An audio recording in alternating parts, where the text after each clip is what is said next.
اعوذ باللہ من الشیطان الرجیم بسم اللہ الرحمن الرحیم واتخذ قوم موسیٰ من بعدہ من حلیجہم عجلا جسدا لہ خوار، اور بنا لیے موسیٰ علیہ السلام کی قوم نے ان کے بعد، یعنی ان کے کوہ طور پر جانے کے بعد، من حلیجہم اپنے زیورات سے، عجلا ایک بچڑا، عجلا جسدا یعنی ایک بچڑے کا جسم، لہو خوار اور اس میں کیا تھی، ایک آواز بھی تھی۔ الم یروا انہ لا یکلمہم ولا یہدیہم سبیلا، کیا ان لوگوں نے نہیں دیکھا کہ وہ ان سے کوئی کلام بھی نہیں کرتا، ولا یہدیہم سبیلا اور نہ ہی ان کو کسی راستے کی طرف کیا کرتا، رہنمائی کرتا۔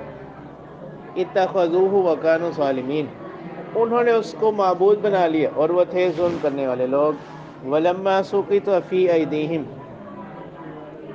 اور ولما سقط فی ایدیہم یہ محاورہ ہے، یعنی جب ان کو ذرا ہوش آیا، ولما سقط فی ایدیہم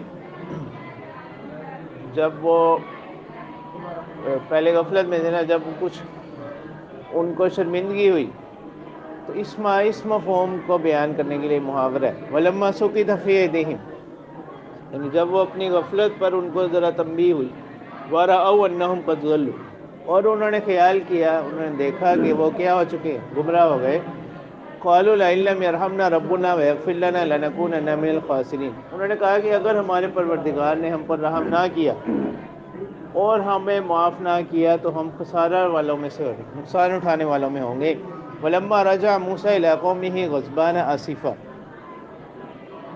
جب موسیٰ علیہ السلام واپس لوٹے، یعنی اللہ تعالیٰ نے ان کو اطلاع کر دی تھی، جیسے سورۃ طٰہٰ میں بھی آتا ہے نا، اِنَّا فَتَنَّا قَوْمَكَ،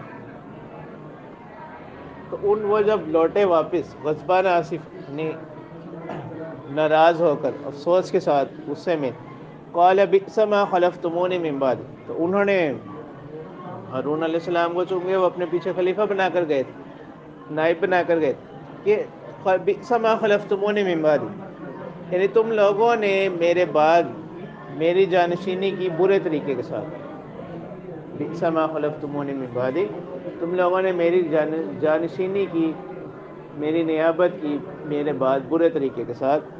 اَعَجِلْتُمْ أَمْرَ رَبِّكُمْ، اَعَجِلْتُمْ أَمْرَ رَبِّكُمْ، کیا تم نے جلدی کی اپنے رب کے حکم میں۔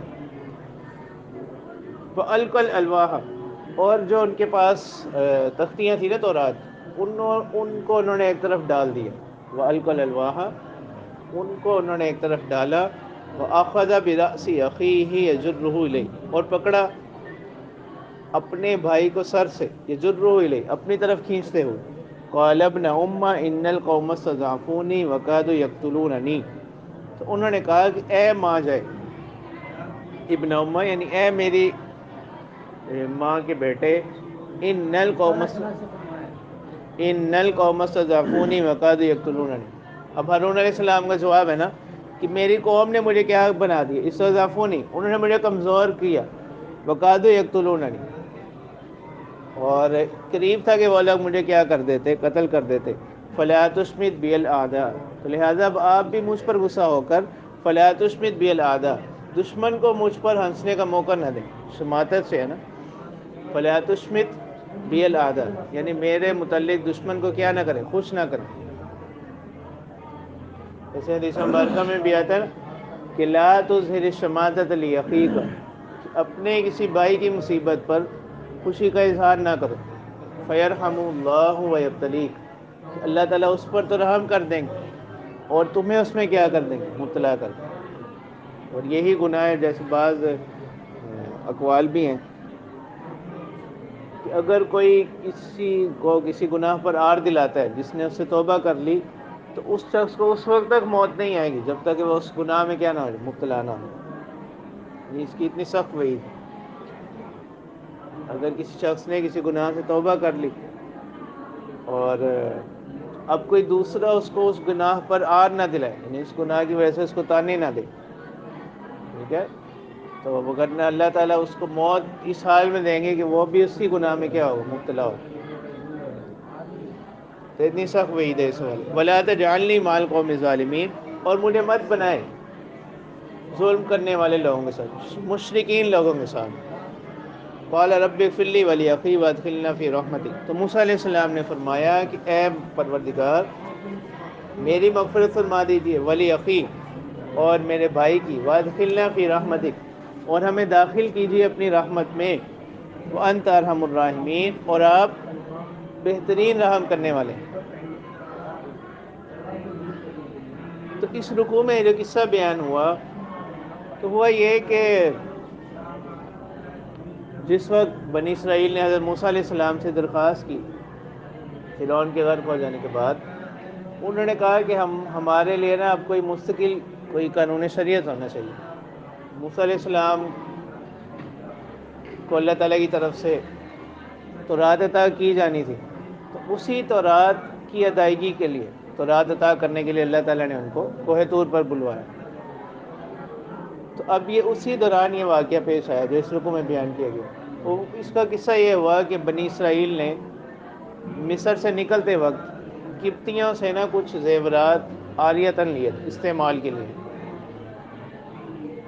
اور اس کی صورت جو ہے بعض تفاسیر میں بھی بیان کی گئی. وگرنہ اس کے علاوہ وہ انہیں مصر سے نکلنے نہ دیتے، جو یہ فرعونی تھے نا، تو انہوں نے ان سے عاریتاً زیورات لیے کہ ہم کسی تہوار وغیرہ کے لیے جا رہے ہیں اپنے. اب اس کے بعد جب وہ فرعون کا لشکر غرق ہو گیا، اب وہ زیورات ان کے پاس کیا تھے؟ انہی لوگوں کے پاس تھے. تو اس دوران یہ جو تھا سامری، وہ بھی انہی کی قوم سے ہی تھا، موسیٰ علیہ السلام کی قوم سے ہی تھا. اس نے ان کو کہا کہ اب یہ جو زیورات ہیں یہ تو تمہارے اوپر کیا ہیں؟ بوجھ ہیں. تم نے قبطیوں سے لیے تھے استعمال کے لیے، اب وہ بھی نہیں رہے، اب تم ان زیورات کو اپنے پاس بھی نہیں رکھ سکتے، تو یہ تو تمہارے اوپر ایک بوجھ ہے. ایسا کرو کہ ایک گڑھے میں نا آگ جلا کر یہ زیورات کیا کرو اس میں ڈال دو. اور اس نے یہ دیکھا تھا کہ جس وقت یہ فرعون کا لشکر غرق ہوا نا، حضرت جبرائیل علیہ السلام کا جو گھوڑا تھا وہ جس جگہ پاؤں رکھتا تو اس زمین کے اندر انبات کی صلاحیت پیدا ہو جائے، اگانے کی. تو وہاں سبزہ اگاتا تھا. اس نے وہاں سے کچھ مٹی لے لی اور اس طرح سے اس نے وہاں سے کچھ مٹی لی اور ان لوگوں کو یہ زیورات آگ میں ڈالنے کا کہا. تو ان کو پگھلا کر اس نے نا ایک بچڑا نما مجسمے کی شکل دے دی. اب وہ مٹی اس نے اس میں ڈالی تو اس میں کچھ آواز پیدا ہو گئی. تو اس نے اب مزید اپنی قوم کو پھر، یعنی جب اللہ تعالیٰ کسی کو کیا کرتے ہیں ہدایت سے ہٹا دے، پھر وہ گمراہی کی طرف ہی بڑھتے جاتے. ٹھیک ہے، جیسے آتا ہے وَزَيَّنَ لَهُمُ الشَّيْطَانُ أَعْمَالَهُمْ کہ بہت سے کام ایسے ہوتے ہیں ان کا دین سے شریعت سے کوئی تعلق نہیں آتا، لیکن شیطان ان کاموں کو بھی ان کو کیا کر کر دکھلاتا ہے، مزین کر کے دکھلاتا ہے. یعنی بندہ سمجھتا ہے میں جو ہے نا کوئی نیک کام ہی کر رہا ہوں، اس کی برائی اس کے دل میں نہیں آتی. اس لیے کہا جاتا ہے نا کہ وہ شخص جو گناہ کو گناہ سمجھ کر کر رہا ہے، لیکن اس کے دل میں کہیں نہ کہیں یہ بات ہے کہ یہ گناہ ہے، تو اس شخص کو کسی وقت میں کیا ہو جاتی ہے؟ توبہ کی توفیق ہو جاتی ہے. جیسے حدیث مبارکہ میں بھی گناہ کی تعریف یہی کی گئی کہ وَالْإِثْمُ مَا حَاكَ فِي صَدْرِكَ، گناہ کیا ہے کہ جو انسان کے دل میں کیا رہتا ہے؟ کھٹکتا رہتا ہے. یعنی اس کو اطمینان نہیں ہوتا، اس کو بھی پتہ ہوتا ہے کہ یہ غلط کام ہو. وَكَرِهْتَ أَن يَطَّلِعَ عَلَيْهِ النَّاسُ اور ناپسند کرتا ہے کہ لوگ اس پر مطلع ہوں، لوگوں کو اس کا پتہ لگے. تو اب ایک طرف انہوں نے کہا کہ یہ جس معاذ اللہ جس خدا کی تلاش میں موسیٰ علیہ السلام گئے ہیں نا، تو اسی خدا نے ان میں کیا کر لیا؟ حلول کر لیا اس کے اندر. تو یہ اسی کی پکار ہے. اس طرح اس نے لوگوں کو کس میں؟ اس بچڑے کی پرستش میں کیا کر دی؟ مبتلا کر دی. تو اب جب موسیٰ علیہ السلام وہاں سے واپس آئے، ان کو بذریعہ وہی اللہ تعالیٰ نے بتلا دیا تھا، جیسے سورۃ طٰہٰ میں بھی جہاں یہ واقعہ آتا ہے وہاں اس چیز کی صراحت ہے. تو اب انہوں نے واپس آ کر سب سے پہلے جو ان کا مکالمہ ہارون علیہ السلام سے انہوں نے کیا. انہوں نے کہا کہ آپ کیا کریں، اس کو جو ہے یعنی آپ کو میں نے اپنا جانشین مقرر کیا تھا ان لوگوں کو۔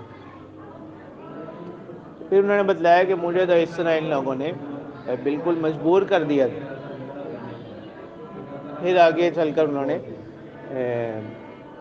ان کو بھی اپنی اس بات پر کچھ پتہ لگ گیا کہ انہیں ان کی غلطی نہیں ہے، تو پھر انہوں نے اللہ تعالیٰ سے دعا کی۔ تو یہاں سے دعا کا ادب بھی معلوم ہو گیا، یہ جو یہاں پر الفاظ آ رہے ہیں رب اغفر لی ولی اخی، اور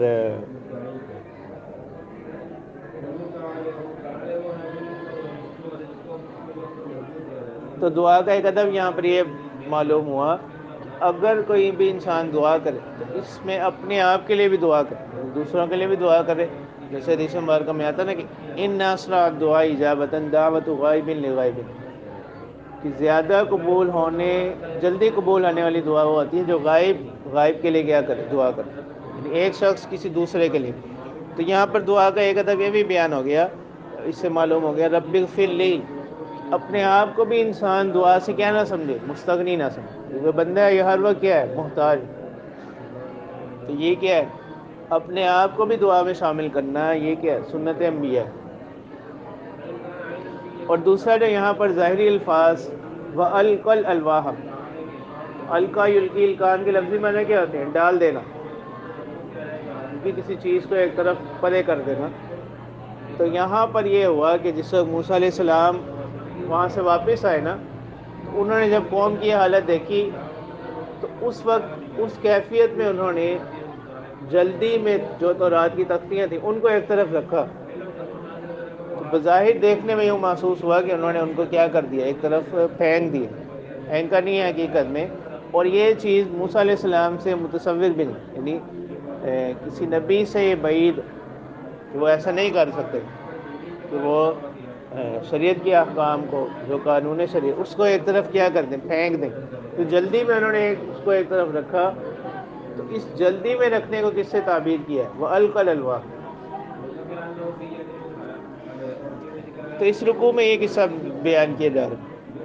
تو اب آگے اللہ تعالیٰ فرما رہے ہیں ان الذین اتخذوا العجل سینالہم غضب من ربہم وذلۃ فی الحیاۃ الدنیا، کہ وہ لوگ جنہوں نے بچھڑے کو معبود بنا لیا، ان کو پہنچے گا عنقریب ناراضگی ان کے پروردگار کی جانب سے اور دنیا کی زندگانی میں ذلت۔ وکذالک نجزی المفترین، اسی طرح ہم بدلہ دیتے ہیں گھڑنے والوں جو اپنے افتراء باندھتے ہیں، بہتان باندھتے ہیں۔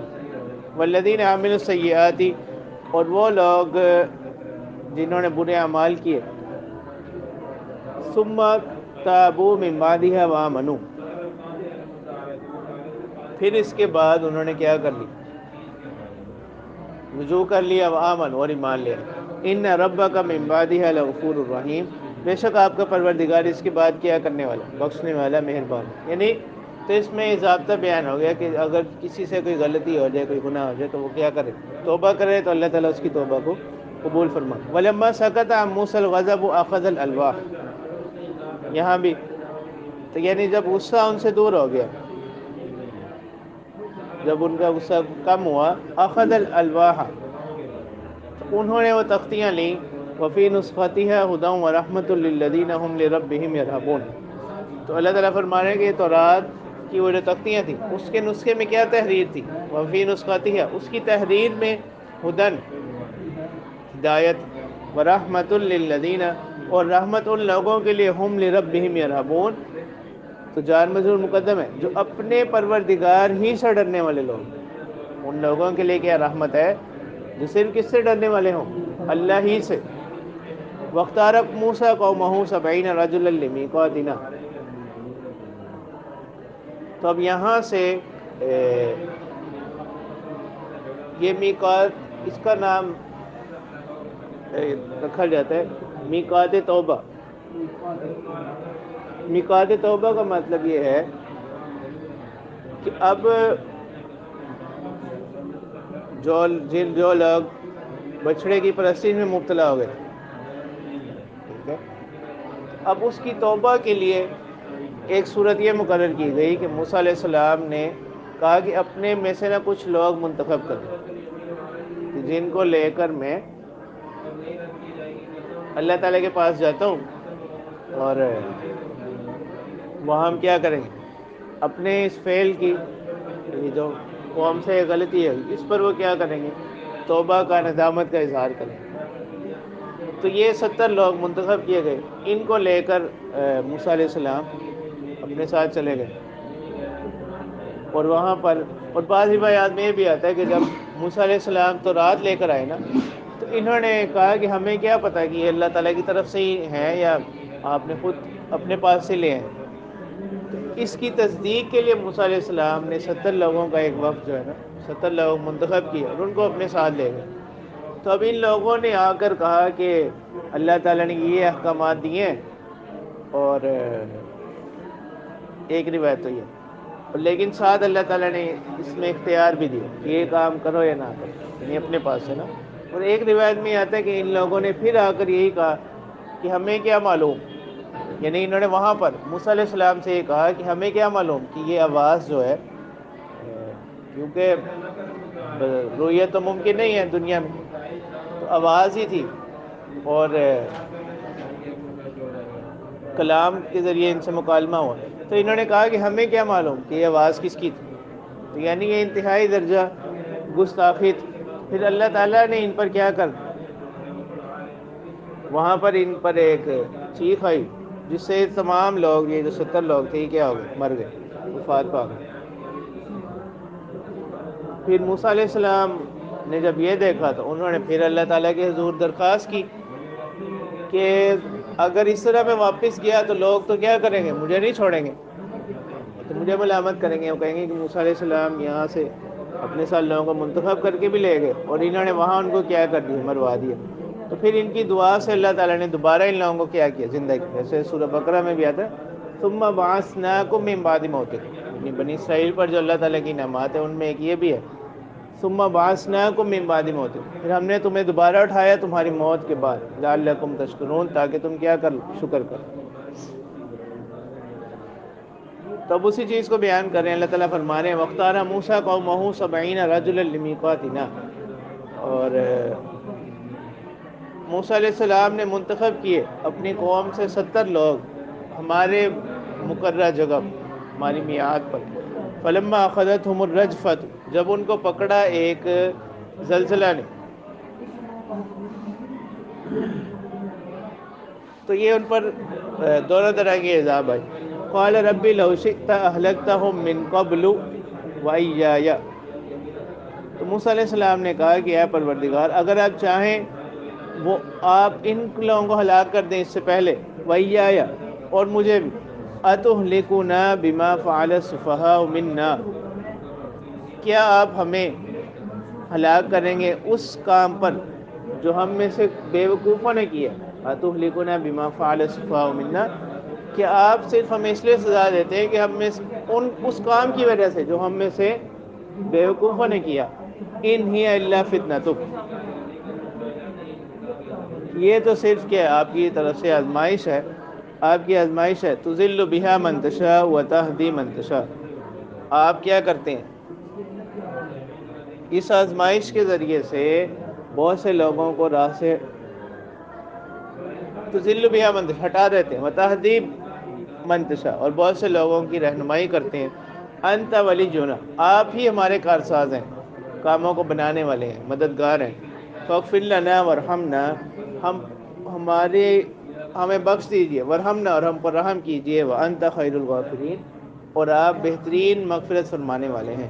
واکتب لنا فی ہذہ الدنیا حسنہ وفی الآخرۃ انا ہدنا الیک، تو اس دعا سے بھی جو اس بات کی اہمیت معلوم ہو رہی ہے کہ دنیا کی زندگی کی بھی اہمیت، یعنی اور کچھ نہ بھی ہو تو اتنی بات تو پھر بھی ہے نا کہ دنیا کے دارالعمل، اس سے بھی کس کی اہمیت معلوم ہو رہی ہے؟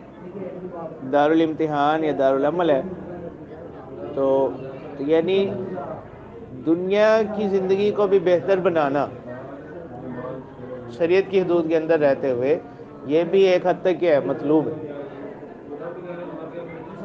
بشرط یہ ہے کہ شریعت کی جو حدود ہیں ان سے کیا نہ کرے، تجاوز نہ کرے، جو اس کے فرائض و واجبات ہیں ان کی ادائیگی سے کیا نہ ہو، غافل نہ ہو۔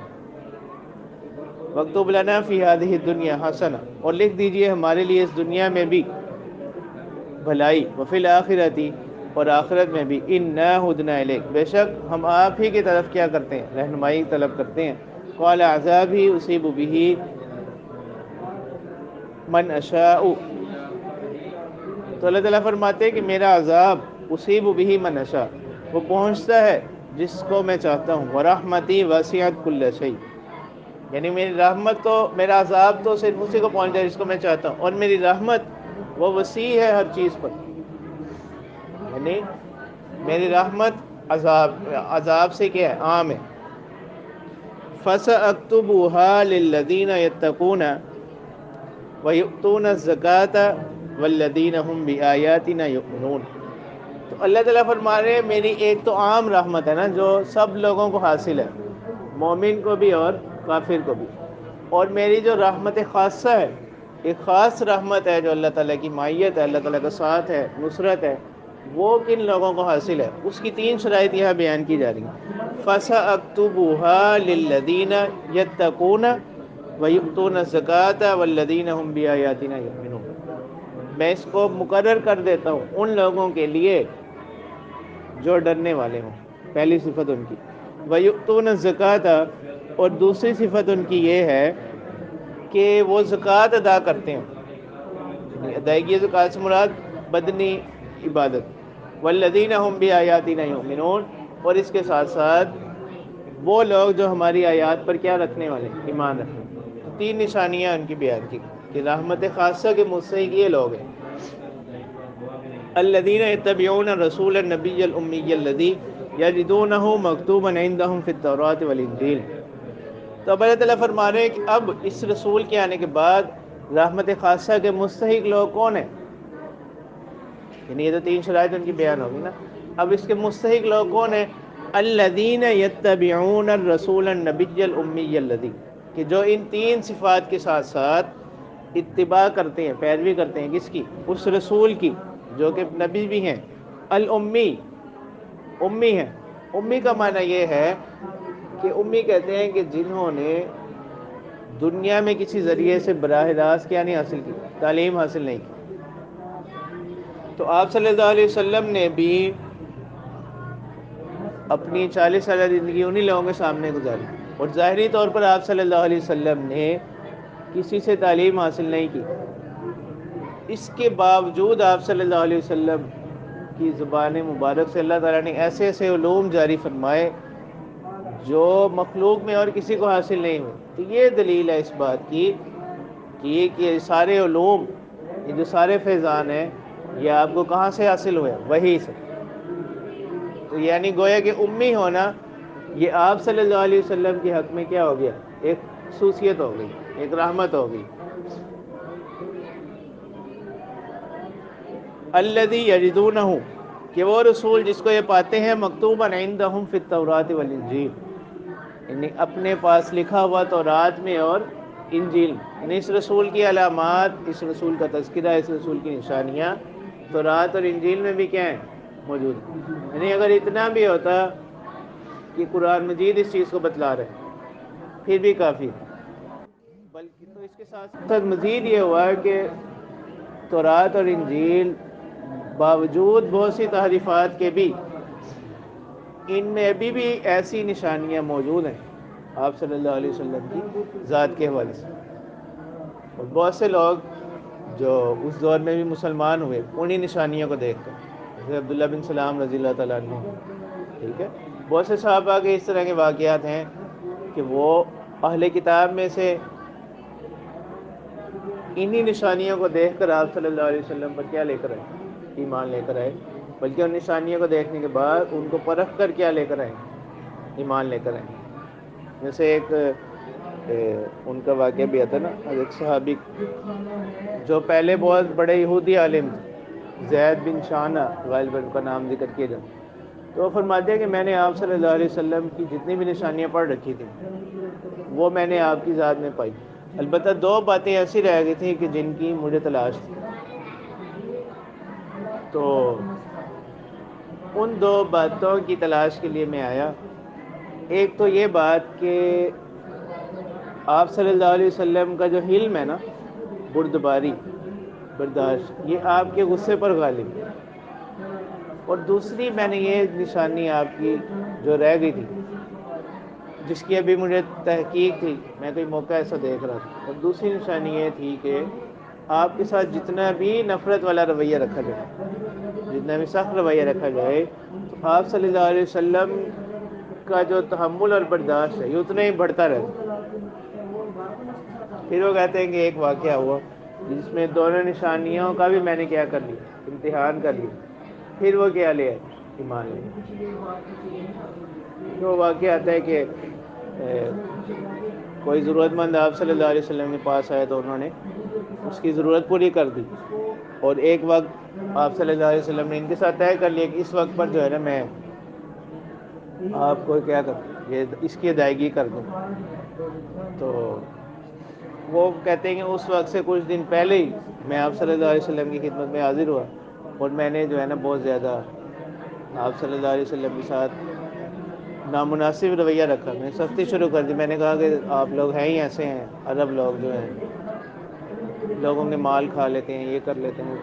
پھر آپ صلی اللہ علیہ وسلم کی جو صحابہ تھے وہ میری طرف بڑھے، تو آپ صلی اللہ علیہ وسلم نے انہیں منع فرمایا، اور بلکہ ان سے کہا کہ ان کو کیا کیا جائے، ان کا حق ادا کیا جائے، اور اس میں کچھ کیا کر دیا جائے، اضافہ بھی کیا جائے۔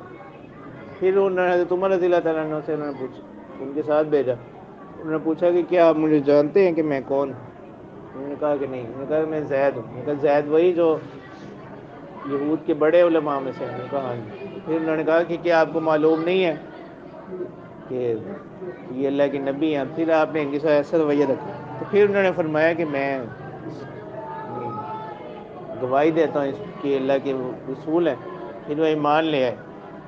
تو وہ کہتے ہیں کہ میں اسی چیز کو امتحان کے لیے میں حاضر ہوا۔ مکتوباً عندہم فی التوراۃ والانجیل، یہ جس کو لکھا ہوا پاتے ہیں اپنے پاس تورات اور انجیل میں، یأمرہم بالمعروف وینہاہم عن المنکر، وہ ان کو حکم دیتے ہیں کس کا؟ معروف کا، نیکیوں۔ معروف سے مراد ہر وہ کام جس کو عقل شرع جس کو مستحسن سمجھے، وینہاہم عن المنکر، اور منکر سے ان کو روکتے ہیں، ویحل لہم الطیبات، اور ان کے لیے حلال کرتے ہیں پاکیزہ چیزوں کو۔ اب یعنی یہاں پر یہ بنی اسرائیل کے حوالے سے بات ہو رہی ہے نا۔ بنی اسرائیل نے بہت سی پاکیزہ چیزیں اپنے لیے کیا کر رکھی ہیں؟ حرام کر رکھی، یا ان کی بدعمالی کے سبب ان پر کیا کر دی گئی؟ حرام کر دی گئی۔ لیکن اس شریعت کے اندر اللہ تعالیٰ فرما رہے ہیں وَيُحِلُّ لَهُمُ الطَّيِّبَاتِ، پاکیزہ چیزوں کو ان کے لیے حلال کرتے ہیں، وَيُحَرِّمُ عَلَيْهِمُ الْخَبَائِثَ، اور بری چیزوں کو ان پر حرام کرتے ہیں، وَيَضَعُ عَنْهُمْ إِصْرَهُمْ، اور دور کرتے ہیں ان سے اس بوجھ کو، إِصْرَهُمْ بوجھ کو، وَالْأَغْلَالَ الَّتِي، اور ان بیڑیوں کو، اغلال یا بیڑیاں، الَّتِي كَانَتْ عَلَيْهِمْ جو ان پر تھے۔ یعنی یہ اشارہ ہے کہ بنی اسرائیل پر بہت سے احکام ایسے تھے جو سخت تھے، لیکن اس ہماری شریعت کے اندر، دین اسلام کے اندر، وہ سختیاں کیا کر دی ہیں؟ ہٹا دی ہیں۔ ویسے مال غنیمت کو استعمال نہیں کر سکتے، ٹھیک ہے، اور جسم کے اگر کسی حصے پر ناپاکی لگ جائے، اس کی طہارت کی صورت یہ تھی کہ اس حصے کو کیا کر دیا جائے؟ کاٹ دیا جائے۔ یعنی یہاں کس کا حکم نہیں ہے کہ پانی کے ذریعے سے اس کو کیا کر لو؟ پاک کر لو۔ تو یہ مان فالذین آمنوا بہ وعزروہ، تو اللہ تعالیٰ فرما رہے ہیں کہ وہ لوگ، اب کامیاب لوگ کون کون سے ہیں؟ اللہ تعالیٰ فرما رہے ہیں کہ وہ لوگ فالذین آمنوا بہ، جو اس رسول پر ایمان لائیں، وعزروہ ونصروہ، صرف ایمان لانا کافی نہیں، بلکہ ایمان لانے کے بعد آپ صلی اللہ علیہ وسلم کی تعظیم بھی کریں، وعزروہ تعظیم کریں، ونصروہ اور آپ صلی اللہ علیہ وسلم کی مدد کریں۔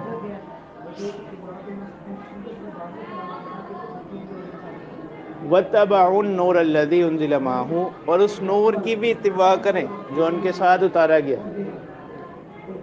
اولئک هم المفلحون، تو اللہ تعالیٰ فرمانے کہ یہی لوگ کیا ہیں؟